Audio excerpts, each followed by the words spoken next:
حرام وہ فعل یا مقصد ہے۔ صحیح۔ یہی اصول ہر ٹیکنالوجی پر لاگو ہوتا ہے۔ تو اے آئی کے معاملے میں وہ کون سے کام ہیں جو اس لکیر کو پار کرتے ہیں؟ ہمارے ذرائع کچھ واضح مثالیں دیتے ہیں۔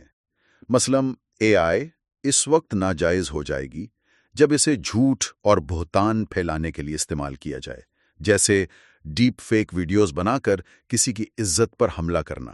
جی۔ جب اسے دھوکہ دہی اور فراڈ کے لیے استعمال کیا جائے، یا اس کے ذریعے فحاشی اور بے حیائی کو عام کیا جائے، یا جب اسے ظلم و ناانصافی کے نظام کو مضبوط کرنے کے لیے استعمال کیا جائے۔ مجھے یہاں الگورتھمک بائس کا خیال آ رہا ہے۔ مثلاً اگر ایک کمپنی بھرتی کے لیے اے آئی استعمال کرتی ہے اور اس کا ڈیٹا پرانی بھرتیوں پر مبنی ہے جہاں مردوں کو ترجیح دی جاتی تھی، تو اے آئی بھی اسی تعصب کو سیکھ لے گا۔ یہ بھی تو ایک طرح کی ناانصافی ہے۔ بہترین مثال۔ یہ ناانصافی کی ایک بہت لطیف اور خطرناک شکل ہے، اور یہ براہ راست اسلامی اصولوں سے ٹکراتی ہے۔ اس سب کی بنیاد قرآن کی ایک بہت واضح آیت ہے، سورۃ المائدہ کی آیت 2، جس میں گناہ اور زیادتی کے کاموں میں مدد کرنے سے منع کیا گیا ہے۔ جی، نیکی اور پرہیزگاری کے کاموں میں ایک دوسرے کی مدد کرو، اور گناہ اور زیادتی کے کاموں میں ایک دوسرے کی مدد نہ کرو۔ یہ ایک یونیورسل کوڈ آف کانڈکٹ ہے۔ اگر کوئی شخص ایسا اے آئی سسٹم بنا رہا ہے یا استعمال کر رہا ہے جو گناہ یا زیادتی میں مددگار ثابت ہو، تو وہ اس قرآنی حکم کی خلاف ورزی کر رہا ہے۔ اور یہیں پر نیت کا کردار بھی آ جاتا ہے، جس پر ہمارے ذرائع بہت زور دیتے ہیں۔ بالکل، حدیث ہے کہ اعمال کا دار و مدار نیتوں پر ہے۔ یہ نقطہ انفرادی اور اجتماعی دونوں سطح پر ذمہ داری کا تعین کرتا ہے۔ اچھا، وہ کیسے؟ دیکھیں، ایک ہی اے آئی امیج جنریٹر کو دو لوگ استعمال کرتے ہیں۔ ایک آرٹسٹ اس سے اسلامی تاریخ پر خوبصورت تصویری کہانیاں بنا رہا ہے تاکہ بچوں کو دین سکھا سکے۔ دوسرا شخص اسی ٹول سے جعلی اور گمراہ کن تصاویر بنا کر معاشرے میں فساد پھیلا رہا ہے۔ ٹول ایک ہی ہے، لیکن نیت اور مقصد نے ایک عمل کو نیکی اور شاید اجر کا ذریعہ بنا دیا اور دوسرے کو گناہ کا۔ تو اس کا مطلب یہ ہوا کہ مسلمانوں کو صرف اے آئی کے صارف بن کر نہیں رہنا چاہیے، بلکہ اس کی تخلیق کے عمل میں بھی شامل ہونا چاہیے تاکہ وہ اپنی نیت اور مقاصد کے مطابق اسے ڈھال سکے۔ یہی اصل نقطہ ہے۔